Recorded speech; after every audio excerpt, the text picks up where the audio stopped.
Hey guys, you are listening to and watching the latest edition of K100 Sports on the eve of Jake Paul taking on Mike Tyson tonight on Netflix in what will be the most watched boxing match in boxing history.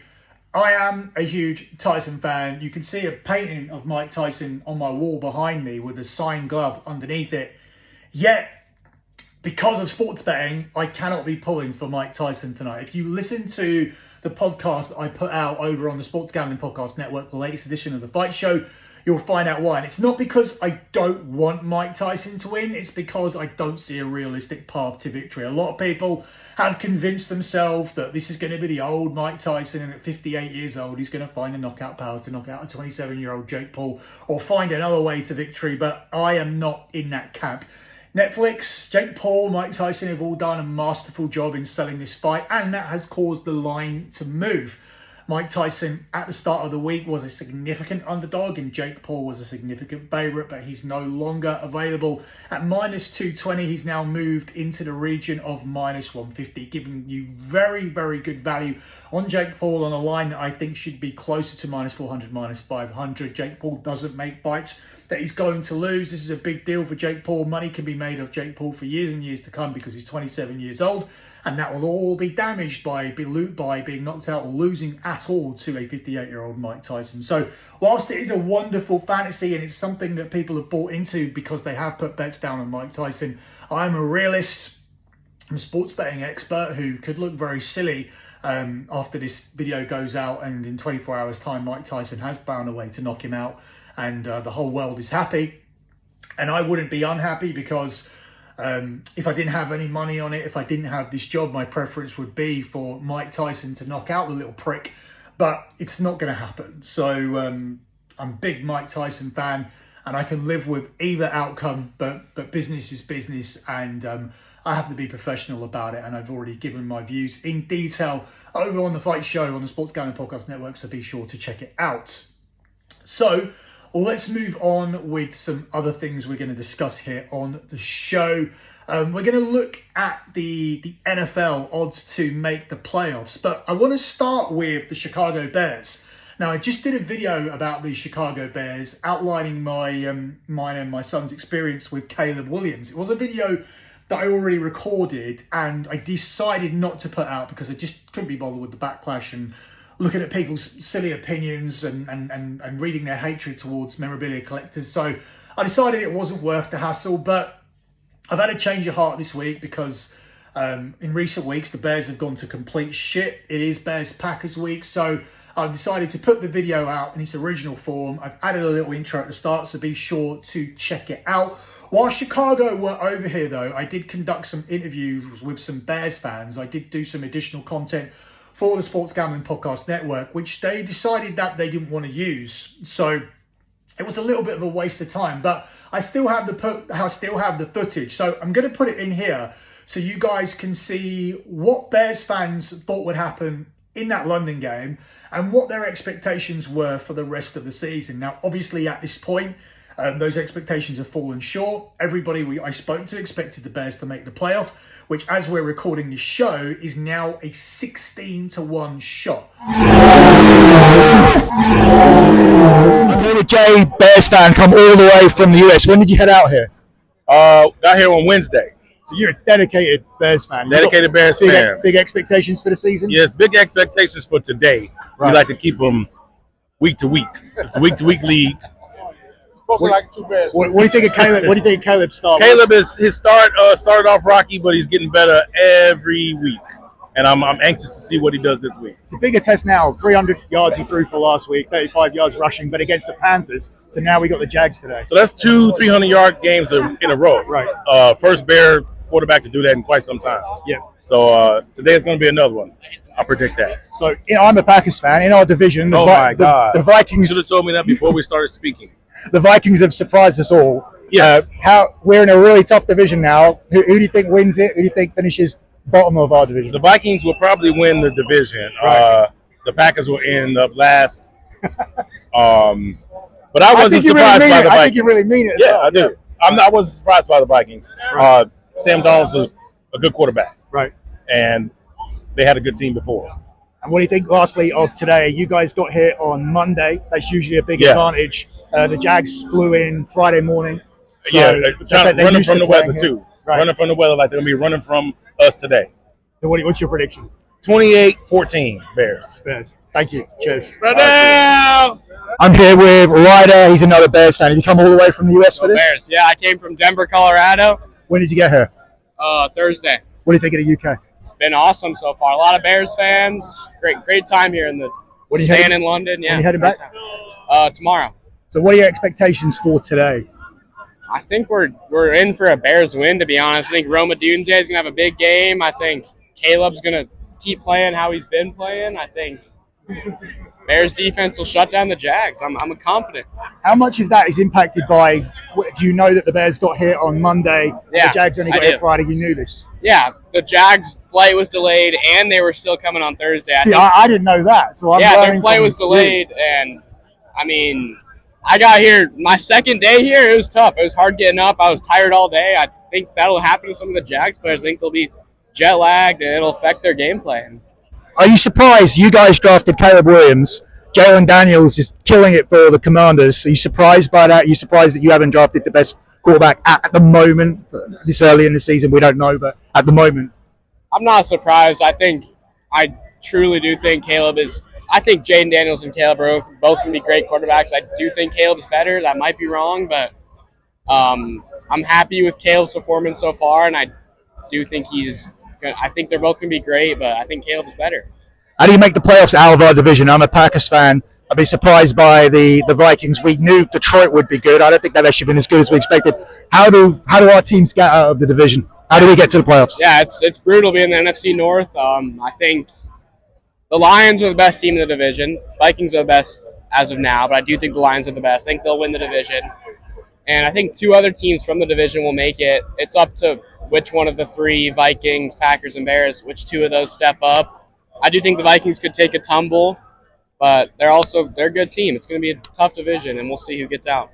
Thanks for talking to me. Cheers. Thank you. So as you heard, as expected, there was a great deal of optimism for the Chicago Bears making the playoffs, but they're not going to make them now, and it's very, very difficult for anyone in the NFC, which is a lot more competitive. On the last show, the mid-season report, we highlighted how teams who only had 3 wins in the AFC were still in with a chance of getting that 7 spot. And I think that's the only spot that is available. I don't know the order that teams are going to finish in, but we already know that the Kansas City Chiefs are there, the Baltimore Ravens are there, the Buffalo Bills are there, the Pittsburgh Steelers are there, the Chargers are there, although to a lesser extent than the other teams. With Pittsburgh and the Ravens, they are still fighting for the division. And even though they've been quite poor this season, the Texans are there because they have no competition within their own division. And they probably only need a couple of wins between now and the end of the season. And they are there. So there is only one spot available in the AFC. But it's a very different picture in the NFC. I'm going to run through these odds now where the Atlanta Falcons, who are expected to win their division, are at 1-10 to make the playoffs. The Steelers are also at 1-10. The Chargers are at 1-7. The Minnesota Vikings are at 1-7. The Commanders are at 1-7. The Packers at 1-3. The 49ers are at 8-15, and the Arizona Cardinals are at 8-11. This is interesting to me because I would not be interested in taking the 49ers at close to 1-2 minus 200. I also wouldn't be interested in taking the Arizona Cardinals at 8-11, which is also minus odds as well.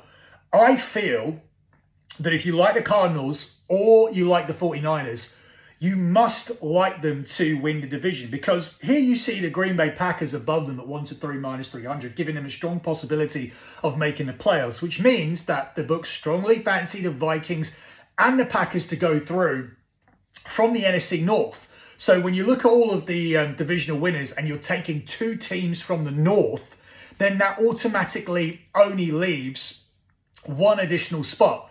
So if one of the 49ers or the Arizona Cardinals have already won their division, that means they need to finish high enough to get in the other spot, which means they need to finish above the Washington Commanders or the Philadelphia Eagles. And the Eagles won last night, so that's likely to mean that one of the Cardinals or the 49ers will have to finish above the Commanders, and the Commanders will have to absolutely fall off.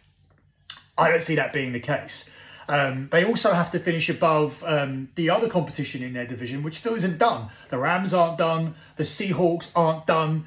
When you're looking at the East, yes, the Dallas Cowboys are done. Yes, the Giants are obviously done.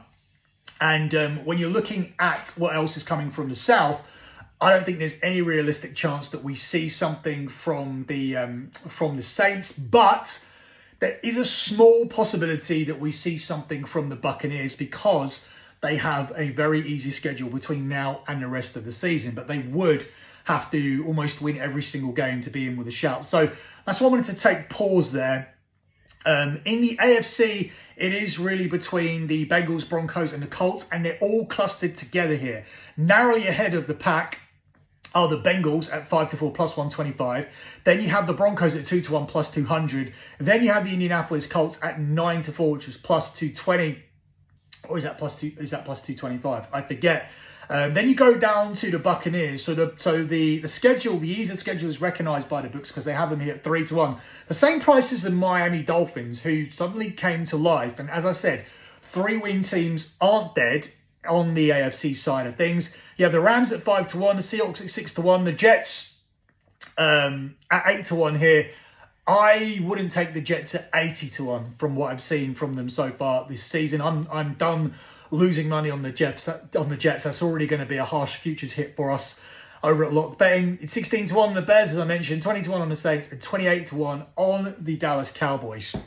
For me, I do agree with the Bengals being the 7th seed in the AFC side of things. Can't make a strong case for the Colts. I think the Denver Broncos will fall short in the second half of the season, even though Bo Nix has improved massively and the defense is still a strong defense. But the Bengals should have beaten the Baltimore Ravens twice and should have beaten the Chiefs as well. I can't look past that. Although it is concerning that they got dicked by the Philadelphia Eagles, I still believe the Bengals have shown their ability to play against these top-level teams. It'll be very important that they win this weekend. I think this weekend is very, very important. If they can put a loss on the Chargers whilst improving their own situation by winning, this is what in football, in soccer, what we would call a 6-pointer. And I believe that's what this is. This is a 6-pointer in NFL terms between the Chargers and the Bengals. Obviously, around them, they would need losses for the Broncos and the Colts to come between now and the end of the season. And I think it's going to get more difficult for them this weekend because I think the Broncos will win and cover this weekend. But ultimately, I do think the Bengals will end up there. On the other side, I just agree with everything that the books are saying. I think San Francisco, in the end, are going to pick the Arizona Cardinals. I think they're going to get better. Their victory should have been by a bigger margin at the weekend. So I see them being a divisional winner alongside the Lions.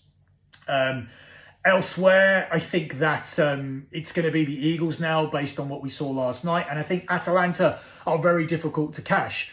I also think behind the Lions that the Packers and the Vikings will manage to get there, which then leaves the Arizona Cardinals, the Rams and the Washington Commanders. How bad of a blow was that yesterday with the Eagles? Can the Commanders just bounce back, or are we going to see some huge regression from them between now and the end of the season? I think they'll get there. I think the Commanders will still get there. I don't even think they'll be the 7th seed. I think that could possibly be Green Bay because I'm just not sure that Love is 100%. We still face a horrible schedule because our division is horrible and we still need to play the Bears twice and we still need to play against the Vikings and the Lions away from home because they've both come to Lambeau and won already. So that's how I feel the playoff picture will pan out at this point. We're going to be talking about that more moving forward. Also on the next episode, because the domestic soccer will come back and we're on an international break at the moment, I am going to deliver that mid-season report that I spoke about. So that's not on this episode. That will be on the next one. Do not come. Do not come. I'm going to come.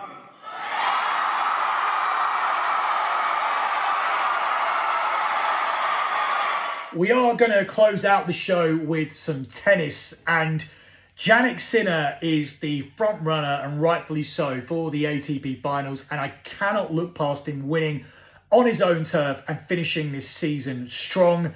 Jannik Sinner so far hasn't dropped a set. He's just a cyborg. He just gets that break, clinically holds out his own serve, and wins all of his matches in straight sets. That's what he's done so far in the group stage. Now, obviously, there could be a potential matchup coming up against Carlos Alcaraz, who will be his main threat. But at this point, it's very difficult to look past Sinner winning this tournament in Italy and having the perfect end to the season, and maybe even carrying that over and having the perfect start to next season. Because for me, he's the rightful favourite for the Australian Open.